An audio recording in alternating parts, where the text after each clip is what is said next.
Hello, and this is Ruki Abdi, and I am gonna share with you and something that I said I'm gonna share but I didn't. It was late, sorry for that. And the return to school that our governor and Minnesota Department of Education announced it on July 30, and I said I'm gonna share my reflection and rant. And people were waiting; they kept on asking me. But I'm gonna say a little bit about that in English. And I have been talking to so many parents, but right now I will and talk to them in Somali in another video. But this is just a quick thing that I want to share and how I'm feeling about that. Um,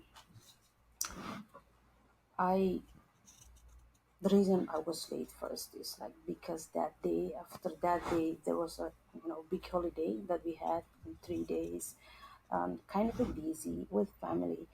So our governor and NDE, proposed three plans for the schools to decide which one to use. And I know many of our parents, they were expecting, including me, this or that.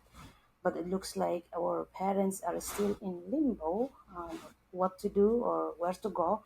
And so the three scenarios that are proposed are: one is like in-person learning, the other one is like hybrid, and where 50% of um, the people, including the students and the staff, and the same thing that we are doing in the library, public library, and with strict social distancing. And the third one is like distance learning. So right now, many schools will be um, announcing their final. But what I'm hearing, Minneapolis public schools decided distance, and um, St. Paul Public School is going the same. But many of the parents also attend the charter schools, and which still I didn't hear. And I understand their fear. And when I say most of the time, I'm talking for parents or and families. This is not going to help families. It's not families that you think are going to speak up for themselves. Many of the families that I deal with do not speak the language well. They do not understand the mainstream culture. But my worry and over here is we are going really to lose a lot, um, especially our children, and that's the main thing that I'm kind of involved with in this education system. And so whatever we had and the teachers or the schools and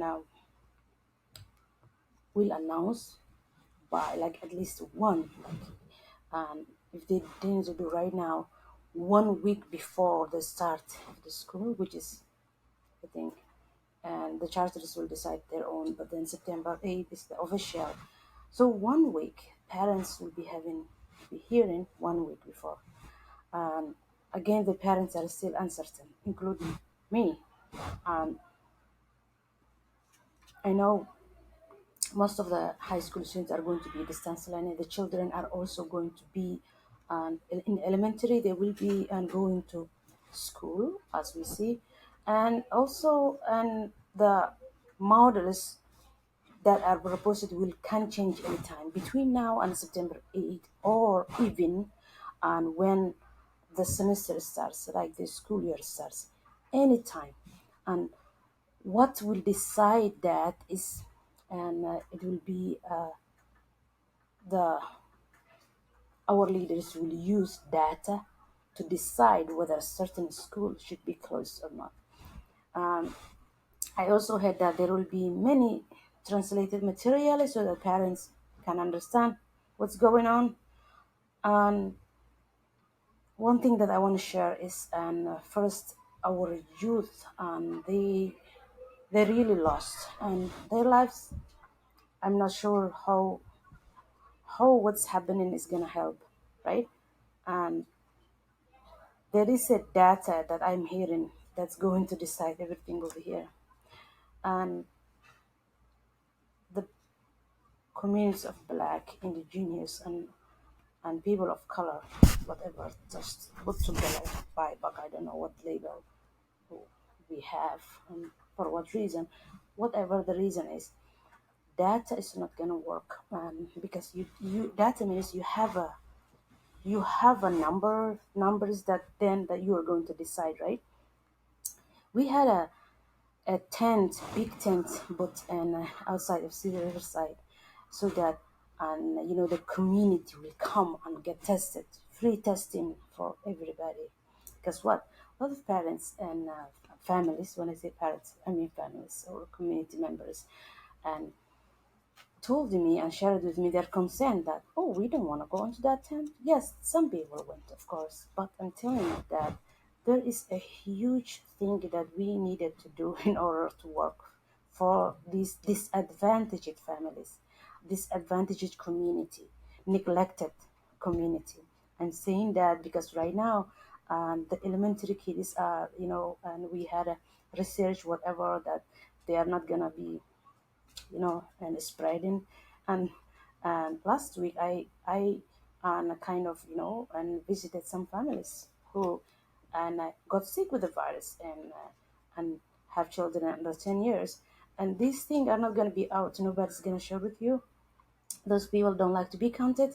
That means my people.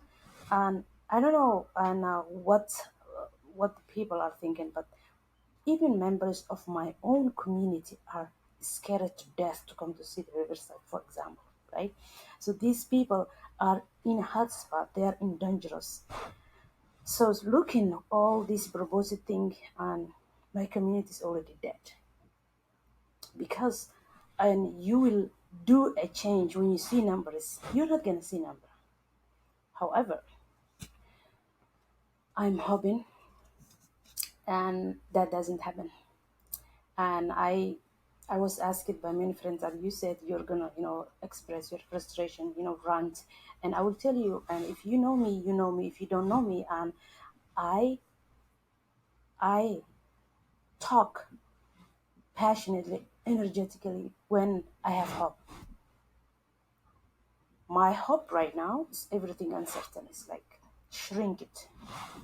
So my rant and my and anger is not gonna make any difference. I am praying for my community, and as a educators, I hope we realize and we think ethically and think for those disadvantaged communities, thinking about those children that are going to be and lost their lives, and that is not going to work. Translated materials, my community, I can speak, and for my community, they do not read mostly. So all those things are going to be just oh, we wrote it, and you know what, we told them, yes, but I again I hope that we will keep our energy going. And I know at the pandemic, and when the pandemic started, my community, we lost about 30 and youth because of violence. And right now they're going to be distance learning, because what's going to happen? Parents are going to be frustrated even more. They are going to be and worried, and and I know after the death of George Floyd, we started speaking up and we shook the system. Right now, the system is gonna go back to its previous if we don't continue, because many people started and they tested what it means to be minority and having and no educational resources when everybody was supposed to be is at home. And mainstream people, they tested what the minority tested, that no teacher, nothing, you have to do, you have to work from home, everything. They saw it. Now everyone and who was in a power position is going to secure something for their children right now. But how about those parents who don't have any support and don't know even a power and position? I know there will be a lot of resources, a lot of stuff that's going to happen to help, but where is this help going to go? I'm really worried and for my community, but I pray and I hope we as educators take the responsibility to speak, and also um, and start and creating programs for those youth and who are in the streets. Thank you so much for tuning in.